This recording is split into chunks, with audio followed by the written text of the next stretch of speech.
ചിരിക്കുന്ന പിണറായി വിജയനായി മാറുകയാണ് VD സതീശൻ. തുടക്കത്തിൽ ഹണിമൂണൊക്കെ കഴിഞ്ഞെന്ന് തോന്നുന്നു. ആഭ്യന്തര പ്രശ്നങ്ങൾ തുടങ്ങി, അടികൾ തുടങ്ങിയിട്ടുണ്ട്. അതായത് ചീഫ് സെക്രട്ടറി KPCCയോട് പോലും ചോദിക്കാതെ ചില തീരുമാനങ്ങൾ എടുത്തു. ഇങ്ങനെയല്ല കോൺഗ്രസിന്റെ രീതി. ഉമ്മൻചാണ്ടി പോലും ആ ലിസ്റ്റ് KPCC ഏൽപ്പിക്കും, എന്നിട്ട് അവിടെ നിന്ന് കൃത്യമായ നീക്കങ്ങൾ ഉണ്ടാകും എന്നാണ് പറയുന്നത്. ഇപ്പോൾ IAS തലപ്പത്ത് വലിയ അഴിച്ചുപണി നടന്നിരിക്കുന്നു. ഇതിലൊക്കെ മന്ത്രിമാർക്ക് നല്ല മുറുമുറുപ്പുണ്ട് എന്നാണ് പറയുന്നത്. കുഞ്ഞാലിക്കുട്ടി അടക്കം പറയുന്നത് അത് ആഭ്യന്തര പ്രശ്നമാണ്, മീഡിയയോട് പറയാൻ തൽക്കാലം താല്പര്യമില്ല, അപ്പൊ പ്രശ്നമുണ്ട് എന്ന് സമ്മതിക്കുന്നുണ്ട്. അപ്പൊ തുടക്കം പാളി തുടങ്ങിയോ? അങ്ങനെ പറയാൻ പറ്റത്തില്ല. കാരണം സ്വാഭാവികമായിട്ടും ഇപ്പോൾ പുതിയൊരു സർക്കാർ രൂപീകൃതമായി, അവരുടെ സ്വാഭാവികമായിട്ടും ഉദ്യോഗസ്ഥരെ അങ്ങോട്ടും ഇങ്ങോട്ടും ഒക്കെ മാറ്റേണ്ടി വരും. അങ്ങനെ കളക്ടർമാരെ മാറ്റുന്നു, വിവിധ വകുപ്പുകളിലെ ഡയറക്ടർമാരെ മാറ്റുന്നു. അങ്ങനെയുള്ള മാറ്റുമ്പോൾ ജയതിലക് ചീഫ് സെക്രട്ടറി, ഈ ജയതിലകാണ് കാര്യങ്ങളൊക്കെ നിൽക്കുന്നത്. ജയതിലക് എന്ന് പറഞ്ഞാൽ നേരത്തെ മുതൽ ഇടതുപക്ഷ അനുഭാവം വെച്ച് പുലർത്തുന്ന ഒരാളെന്ന് ആരോപണമുണ്ട്. അങ്ങനെയൊന്നും ആവണമെന്നില്ല. പക്ഷേ എന്തായാലും ഈ പറയുന്ന കളക്ടർമാരെ, ഈ പറയുന്ന സെക്രട്ടറിമാരെയൊക്കെ മാറ്റുമ്പോൾ മന്ത്രിമാരുമായിട്ട് ആലോചിക്കുന്ന ഒരു രീതിയുണ്ട്. ഇവിടെ ജയതിലക് അത്തരം കാര്യങ്ങളൊന്നും ആലോചിച്ചില്ല. അല്ലെങ്കിൽ ആലോചിച്ചത് മുഖ്യമന്ത്രിയായിട്ടുള്ള VD സതീശനുമായിട്ടാണ്. അങ്ങനെയാണ് ഈ ചീഫ് ഇലക്ഷൻ കമ്മീഷണറായിട്ടിരുന്ന ആളെ പിടിച്ച് മുഖ്യമന്ത്രിയുടെ സെക്രട്ടറി ആയിട്ട് മാറ്റുന്നു. നേരത്തെ നവീൻ ബാബുവിന്റെ മരണവുമായി ബന്ധപ്പെട്ടിരുന്ന അരുൺകുമാറിനെ സുപ്രധാന പദവിയിലേക്ക് കൊണ്ട് നിയോഗിക്കുന്നു. കുഞ്ഞാലിക്കുട്ടിയുടെ വകുപ്പിലുള്ള വ്യവസായ ഡയറക്ടറെ കുഞ്ഞാലിക്കുട്ടിയോട് പോലും ആലോചിക്കാതെ നിയമിക്കുന്നു. ഇതൊക്കെ കൂട്ടി വായിക്കുമ്പോൾ ഉണ്ടാകുന്ന പ്രശ്നം, മന്ത്രിസഭയിൽ അംഗങ്ങൾ തമ്മിൽ ഒരു യോജിപ്പില്ലായ്മ ഉണ്ടോ? ഇതൊരു സംശയമാണ്. കുഞ്ഞാലിക്കുട്ടി ഇങ്ങനെയൊക്കെ ചെയ്തോന്ന് ചോദിക്കുമ്പോൾ കുഞ്ഞാലിക്കുട്ടി പറഞ്ഞിട്ടുണ്ട്, ഇത് ആഭ്യന്തര പ്രശ്നമാണ്, ഇന്റേണൽ ആയിട്ടുള്ള പല പ്രശ്നങ്ങളുണ്ടാവും, അതൊന്നും മീഡിയയുടെ അടുത്ത് ഡിസ്കസ് ചെയ്യാൻ എനിക്ക് താല്പര്യമില്ല. ഡിസ്കസ് ചെയ്യാൻ താല്പര്യമില്ലെന്നല്ല, എനിക്ക് താല്പര്യമില്ല എന്ന് പറഞ്ഞാൽ മറ്റുള്ളവർ വേണമെങ്കിൽ പറഞ്ഞോ. ഇവിടെ ഈ പറയുന്ന ജയതിലകിന് താല്പര്യമുള്ള ചില ഉദ്യോഗസ്ഥരെ ആയിരിക്കാം ഇപ്പോൾ നിയോഗിച്ചിരിക്കുന്നത്. അങ്ങനെ നിയോഗിക്കുമ്പോൾ ഒരു ലിസ്റ്റ് തയ്യാറാക്കി അത് മുഖ്യമന്ത്രിക്ക് എത്തിക്കുന്നു. മുഖ്യമന്ത്രി അത് KPCCയുമായിട്ട് ആലോചിച്ചു. അങ്ങനെയായിരിക്കും ഇതിന്റെ ഒരു ചിട്ടവട്ടം. നിലവിൽ KPCC പ്രസിഡന്റായിട്ടുള്ള സണ്ണി ജോസഫ് അല്ലെ, അദ്ദേഹം ഇപ്പോൾ മന്ത്രിയായിട്ട് മാറിയിട്ടുണ്ട്. അപ്പൊ KPCC പ്രസിഡന്റ് ഇപ്പം ഇല്ല എന്ന് വേണമെങ്കിൽ പറയാം. അപ്പൊ KPCCയും അതുപോലെ തന്നെ മുഖ്യമന്ത്രിയും ഒക്കെ ചേർന്ന് ഒരേ ലൈനിൽ പോകുന്ന ഒരു വ്യവസ്ഥയിലേക്ക് വരണമെങ്കിൽ കുറച്ച് ദിവസം പിടിക്കും. അപ്പൊ ആദ്യഘട്ടത്തിൽ തന്നെ ഇങ്ങനെ കളക്ടർമാരെ നിയോഗിക്കുന്നതിൽ, വിവിധ വകുപ്പുകളുടെ സെക്രട്ടറിമാരെ നിയോഗിക്കുന്നതിലൊക്കെ മന്ത്രിമാരുമായിട്ട് ആലോചിക്കണം. പ്രത്യേകിച്ച് ഈ കുഞ്ഞാലിക്കുട്ടിയെ പോലെയുള്ള, തിരുവഞ്ചൂരിനെ പോലെയുള്ള, മുരളീധരനെ പോലെയുള്ള വളരെ സീനിയർ ആയിട്ടുള്ള നേതാക്കളുമായിട്ട് ആലോചിച്ച് അത്തരം തീരുമാനങ്ങൾ കൈക്കൊള്ളാമായിരുന്നു. എത്ര മന്ത്രിസഭയിൽ മന്ത്രിയായിരുന്ന ആളാണ്, മാത്രം വ്യവസായ വകുപ്പൊക്കെ കൈകാര്യം ചെയ്തിട്ടുള്ള ആളല്ലേ. അപ്പൊ വ്യവസായ വകുപ്പിന്റെ ഡയറക്ടറെ നിയമിക്കുന്നതിൽ പോലും കുഞ്ഞാലിക്കുട്ടിയുമായിട്ട് ചർച്ച ചെയ്തില്ല എന്നുള്ളതാണ് കുഞ്ഞാലിക്കുട്ടിയുടെ പരാതി. പിന്നെ ഈ അരുൺ എന്ന് പറയുന്ന കളക്ടർ അരുൺ കെ വിജയനെ നിയോഗിച്ചതിൽ അവർക്ക് വലിയ അമർഷമുണ്ട്. കാരണം നവീൻ ബാബുവിന്റെ മരണവുമായി ബന്ധപ്പെട്ട ആ സംഭവം ഉണ്ടല്ലോ, അത് അന്വേഷിക്കുമെന്ന് പറയുമ്പോൾ അന്ന് PP ദിവ്യയ്ക്ക് വേണ്ടി അവിടെ ചിരിച്ചുകൊണ്ട് അരങ്ങൊരുക്കി കൊടുത്തിരുന്ന ആളാണ് ഈ കളക്ടർ.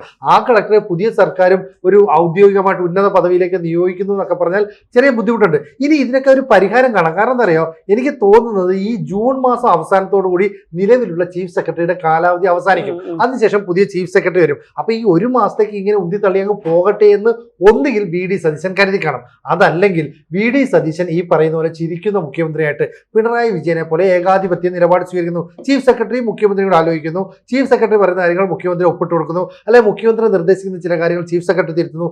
ഇത് UDF മന്ത്രിസഭയ്ക്ക് അത്ര ഗുണകരമായിരിക്കില്ല. തമ്മിൽ തല്ലും, അതുപോലെ തന്നെ ആഭ്യന്തര പ്രശ്നങ്ങളുമൊക്കെ തെരുവിലേക്ക് വരാൻ, മീഡിയയിലേക്ക് വരാൻ അധിക സമയമൊന്നും ഇനി വേണ്ടി വരില്ല. ഈ VD സതീശന് പൊതുവിൽ ഈ തെരുവിലേക്ക് ആളുകളെ ഇറക്കാൻ വലിയ പാടൊന്നുമില്ല. കാരണം തെരഞ്ഞെടുപ്പ് കഴിഞ്ഞപ്പോൾ നമ്മൾ കണ്ടതാണ് VD സതീശന്റെ ഈ തെരുവിലേക്കുള്ള നാടകങ്ങളൊക്കെ. അപ്പോൾ ഈ കോൺഗ്രസിലെ ഏകാധിപതിയായ പിണറായി ചിരി മാത്രമല്ല, ഞാൻ തന്നെയാണ് കോൺഗ്രസ്, മുസ്ലിം ലീഗ് കൊണ്ട് ഞാൻ പാലം കടക്കുന്നവരെ കാര്യങ്ങൾ നടത്തി, പാലം കടന്നതിന് ശേഷം കൂരായണ എന്നുള്ള നിലപാടാണോ സതീശൻ സ്വീകരിക്കുന്നത്? അല്ല, നമ്മളിപ്പോ ഈ മന്ത്രിസഭ പ്രവർത്തനം തുടങ്ങുന്നേ ഉള്ളൂ.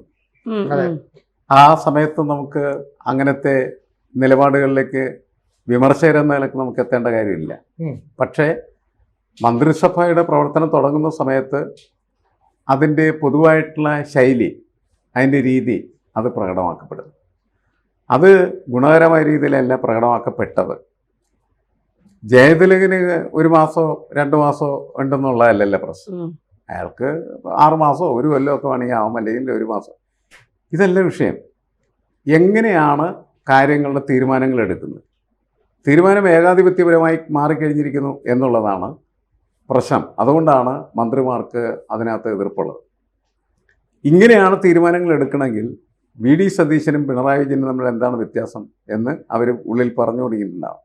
അതുകൊണ്ടാണ് തന്നെ വിശേഷിപ്പിച്ചത് ഇതൊരു ചിരിക്കുന്ന പിണറായിയാണ് എന്ന്. തീരുമാനമൊക്കെ എടുക്കുന്നത് പിണറായി വിജയൻ എടുക്കുന്ന പോലെ തന്നെ. അതായത് എല്ലാം സതീശൻ മാത്രം അറിഞ്ഞാൽ മതി, വേറെ ആരും അറിയണ്ട. എന്നാൽ അതായത് ജയതിലകനും സതീശനും കൂടി ഇരുന്ന് തീരുമാനിച്ചിട്ട് വ്യവസായ വകുപ്പിൻ്റെ ഡയറക്ടർ തീരുമാനിക്കുന്നത് കുഞ്ഞാലിക്കുട്ടിക്ക് അത്ര ഇഷ്ടമാണെന്ന് എനിക്ക് തോന്നുന്നില്ല എന്തായാലും. കാരണം കുഞ്ഞാലിക്കുട്ടി അറിഞ്ഞിരിക്കണത്, അതെ, മുഖ്യമന്ത്രിയും അറിയണം.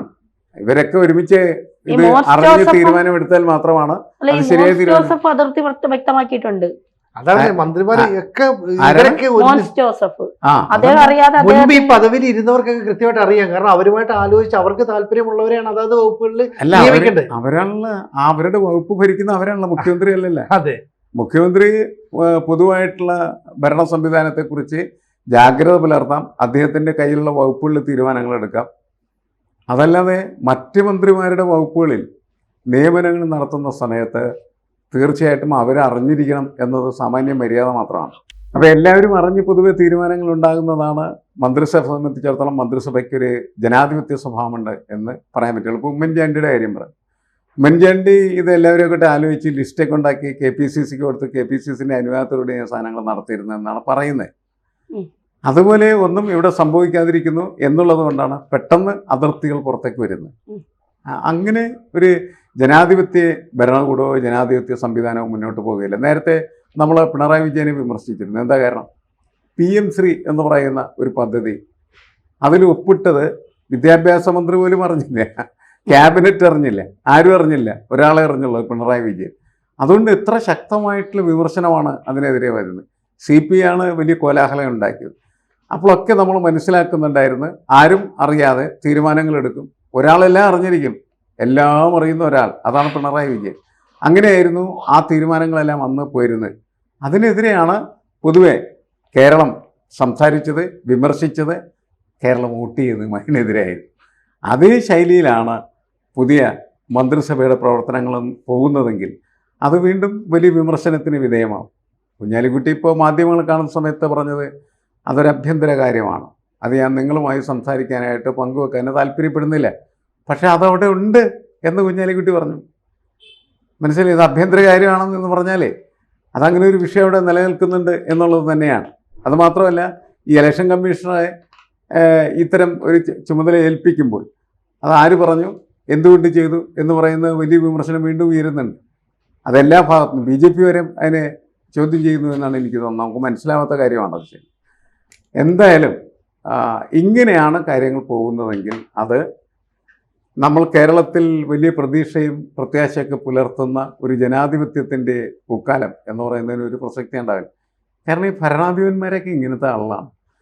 അവർ പുറത്ത് നടക്കുന്ന സമയത്ത് ജനാധിപത്യമൊക്കെ പറയും, ഭരിക്കാൻ കയറുന്ന സമയത്ത് അവരവരുടേതായ അവരുടെ രീതിയിൽ കാര്യങ്ങൾ ചെയ്യാനായിട്ട്. അതായത് ചില IAS ഉദ്യോഗസ്ഥർക്ക്, ചില ഉന്നത ഉദ്യോഗസ്ഥർക്കൊക്കെ തന്നെ ഈ മന്ത്രിമാരിൽ നേതാക്കൾ വലിയ സ്വാധീനം ഉണ്ടാകും, അല്ലെങ്കിൽ ഏതെങ്കിലും തരത്തിലുള്ള റെക്കമെൻഡേഷൻ ഒക്കെ ഉണ്ടാകും. മാത്രമല്ല ഇവർക്കൊക്കെ താല്പര്യമുള്ള പല കാര്യങ്ങളും ചെയ്തു വെക്കേണ്ടത് ഈ ഉദ്യോഗ വൃന്ദമാണല്ലോ, അവരാണല്ലോ ഭരണചക്രം തിരിക്കുന്നത്. അപ്പോൾ കാര്യങ്ങൾ ഇങ്ങനെയൊക്കെയാണ് കേട്ടോ മന്ത്രി എന്ന് പറഞ്ഞാൽ ഇവർ ചിലപ്പോൾ അതിനൊക്കെ വഴങ്ങി കൊടുക്കേണ്ടി വരും. പക്ഷേ ഇവിടെ കുഞ്ഞാലിക്കുട്ടിയെ പോലെ, ഈ പറയുന്ന മോൻസ് ജോസഫിനെ പോലെ, മുരളീധരനെ പോലെയൊക്കെയുള്ള എക്സ്പീരിയൻസ്ഡ് ആയിട്ടുള്ള ആൾക്കാർ, ചിലർ മുൻപ് മന്ത്രിമാരായിരുന്നവരുണ്ട്, ചിലർ മന്ത്രിമാർ ആദ്യം. ഇപ്പൊ AP അനിൽകുമാറാണ് റവന്യൂ വകുപ്പ് കൈകാര്യം ചെയ്തത്. AP അനിൽകുമാർ അറിഞ്ഞിട്ടില്ല കളക്ടർമാരുടെ മാറ്റത്തെ കുറിച്ച്. അപ്പോൾ എത്ര മോശമായ ഒരു പ്രവണതയാണ് അത് കാണിക്കുന്നത്. ഇപ്പൊ AP അനിൽകുമാറൊക്കെ ഒന്നോ രണ്ടോ മന്ത്രിസഭയിൽ മന്ത്രിയായിട്ടിരുന്ന എക്സ്പീരിയൻസ് ഉണ്ട്. അദ്ദേഹത്തിന്റെ അടുത്ത് ചോദിക്കാതെ ഇപ്പം റവന്യൂ പോലെ തന്ത്രപ്രധാനമായ ഒരു വകുപ്പ് കിട്ടുമ്പോൾ കളക്ടർമാരെ നിയമിക്കുന്നതിൽ അദ്ദേഹത്തിനാണ് അവസാനത്തെ മന്ത്രിമാരായിരുന്ന എക്സ്പീരിയൻസ് ഉണ്ട്. സതീശൻ ഒരു പോസ്റ്റിൽ ഇരുന്ന എക്സ്പീരിയൻസ് ഇല്ലല്ലോ, അതുകൊണ്ടായിരിക്കും. പക്ഷെ സതീശൻ അങ്ങനെ മണ്ടത്തരമാണ് കാണിക്കുന്നത് പറയാൻ പറ്റില്ല. അത് സതീശന്റെ തന്ത്രപരമായ നീക്കം. കാരണം ഇത് തന്നെയാണ് പിണറായി വിജയൻ കഴിച്ചത്. മന്ത്രിസഭയുടെ മേൽ മുഴുവൻ കടിഞ്ഞാണും എനിക്കാണെന്ന് വരുത്തി തീർക്കാനുള്ള ആദ്യ സ്റ്റെപ്പാണ് സതീശൻ വെക്കുന്നതെങ്കിൽ അതിനുണ്ടാകുന്ന പ്രത്യാഘാതം എത്ര വലുതായിരിക്കുമെന്ന് ഒരുപക്ഷെ നമുക്കിപ്പോൾ പ്രവചിക്കാൻ പോലും കഴിയില്ല. അല്ല, ഇത് എൻ്റെ പ്രശ്നം എന്താണെന്ന് വെച്ചാൽ ഈ ധന്യ പറയുന്ന പോലെ പരിചയമില്ലാത്തതിൻ്റെ പേര് ചെയ്യുന്നതല്ലത്.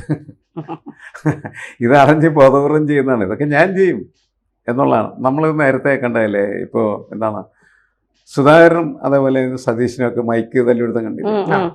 അതിൻ്റെ വേറെ പതിപ്പ് എന്ന് മാത്രമേ ഉള്ളൂ. പക്ഷേ അതൊന്നും ഗുണകരമായ രീതിയിൽ പോകാനുള്ള സാധ്യത കുറവാണ്. കാരണം കുഞ്ഞാലിക്കുട്ടി എന്നൊക്കെ പറഞ്ഞിട്ടുണ്ടെങ്കിൽ എത്രയോ പരിണതപ്രജ്ഞനായിട്ടുള്ള ഒരാളാണ്. നേതാവാണ്. അദ്ദേഹത്തിൻ്റെ വകുപ്പിലൊക്കെ കൈയിട്ട് വരണ്ട എന്ന് വളരെ സിമ്പിൾ മെസ്സേജ് ആയിരിക്കും എന്ത് ചെയ്യുന്നത്, കൊടുക്കുന്നത്. ഇപ്പോൾ നമുക്ക് കാത്തിരുന്ന് കാണാം. എന്തായാലും അദ്ദേഹം ചിരിക്കുന്ന ഒരു പിണറായിയായി മാറാതിരിക്കുന്നതാണ് നല്ലത് എന്ന് തന്നെയാണ് എനിക്ക് അഭിപ്രായമുള്ളത്. അദ്ദേഹം ചിരിക്കുന്ന സതീശൻ തന്നെയായിരിക്കണം. അതാണ് നമ്മളുടെ ആഗ്രഹം.